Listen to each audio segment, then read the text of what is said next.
Hi guys and girls. Basically, I've decided to set up this YouTube channel to talk about Houston sports.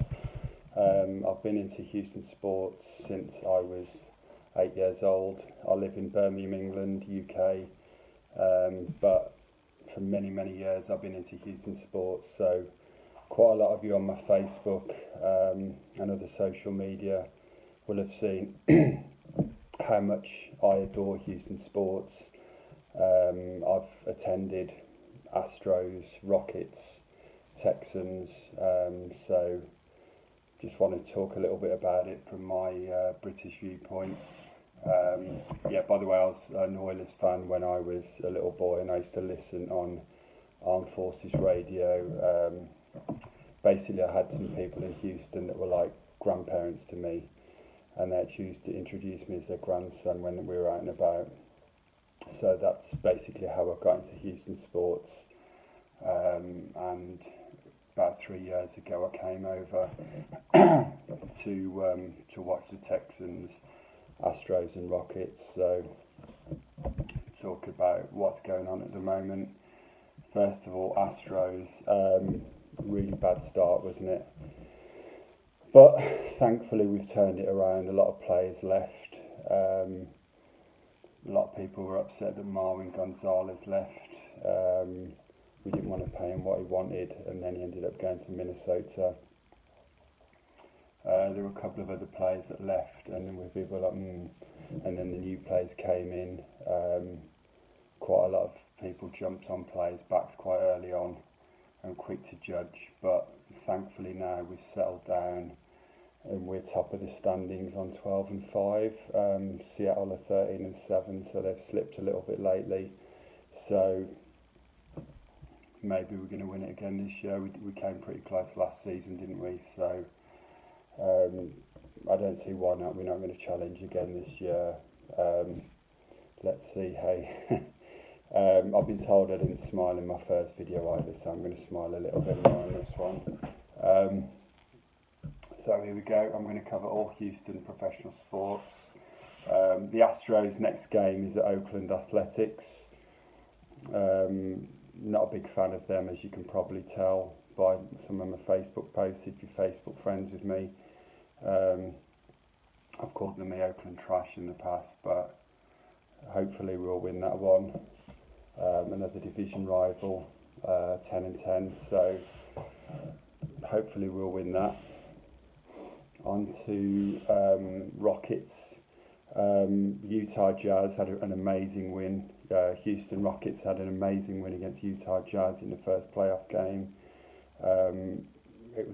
We absolutely battered them, didn't we? So I don't know whether this one is going to be quite as an easy win, but Harden seems to be on course for the MVP again.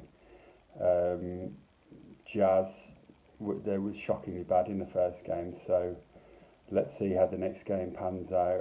It's great that we've got CP3 back, and with Harden firing on all cylinders as well, I think we can certainly get to the semi-finals at least this year. Excuse me, I've got an itchy head. Maybe go all the way. I said to my friend Gary that I think we're going to get to the finals, so I stand by that prediction. Anything else for the Rockets?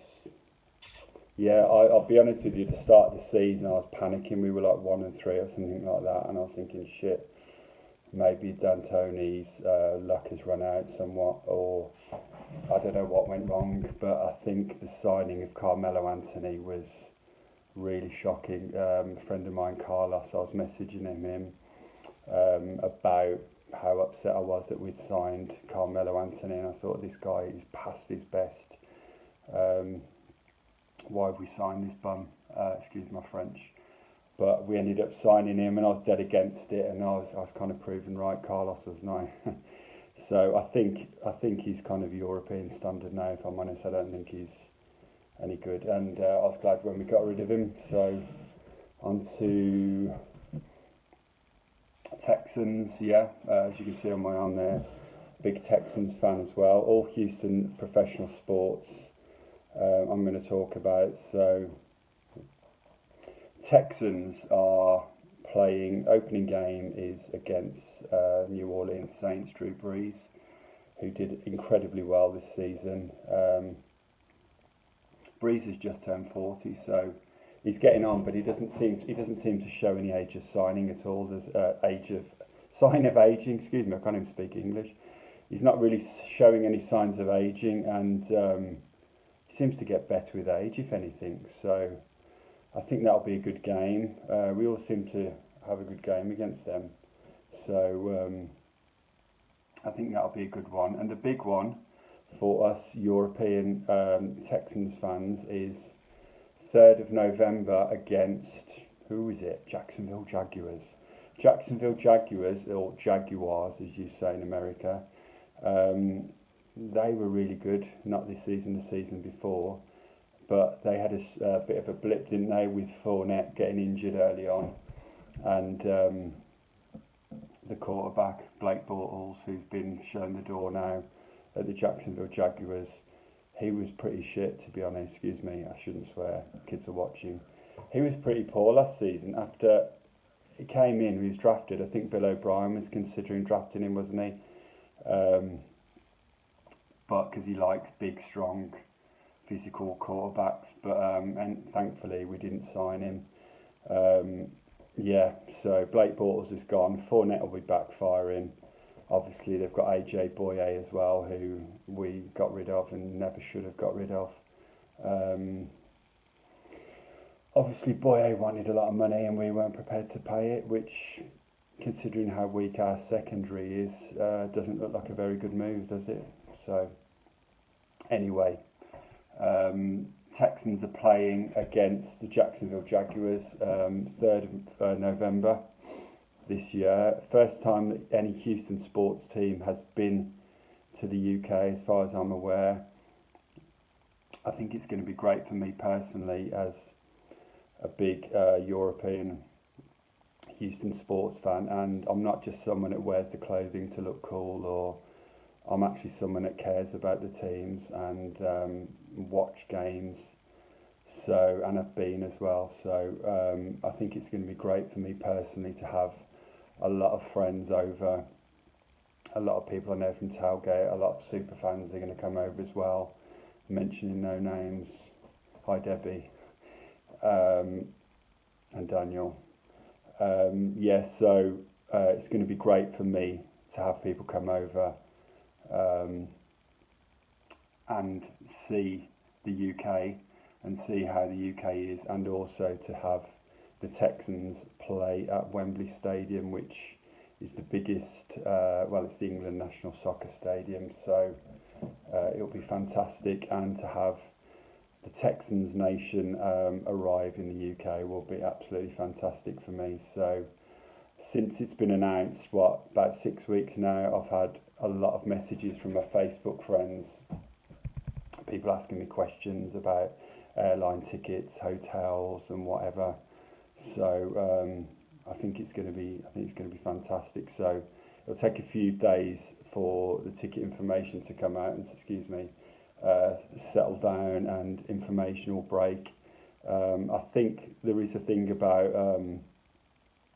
Club Wembley. Basically, Club Wembley is a thing where people pay for, as far as I'm aware, like VIP hospitality seating.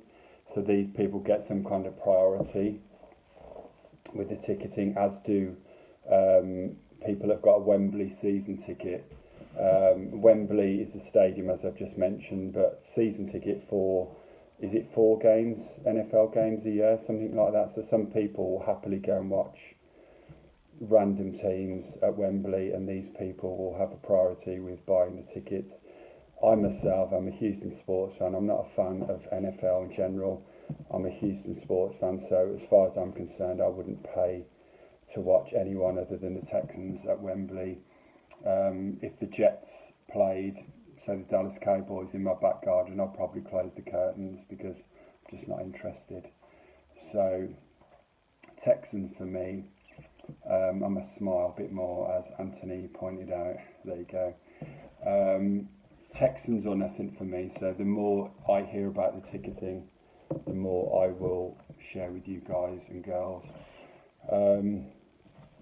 Move on to the Dynamo. This is probably the sport that isn't that popular with the vast majority of my friends in Houston. I'm a huge soccer fan, or we call it football in the UK. I've been a fan of Birmingham City Football Club for a long time, since Jesus was a boy, basically. And I must have been to over 400 games at Birmingham City. So soccer is a big part of my life. The Dynamo have had a good start to the season, winning the cup last season, and then going into the equivalent of the Champions League in America, South America, Brazilian, Colombian, places like that. Mexico, teams that are bloody serious about soccer and have been playing soccer for years. So for the Dynamo to get in and to get to the second round and they beat a team from Guatemala, the name escapes me, but then they played Tigres, who are a Mexican side, awesome players. They've got like a French striker called Gignac, who's played countless games for the French national team. We didn't embarrass ourselves, to be honest. We did pretty well, and on aggregate, it wasn't a humiliation. So for the Dynamo to be playing at that level has stood them in good stead, and we're doing really well this season. A lot of the players have really stepped up to the level, and I think learning from playing against teams like Tigres has really put us on a new level, and playing in the MLS week in, week out,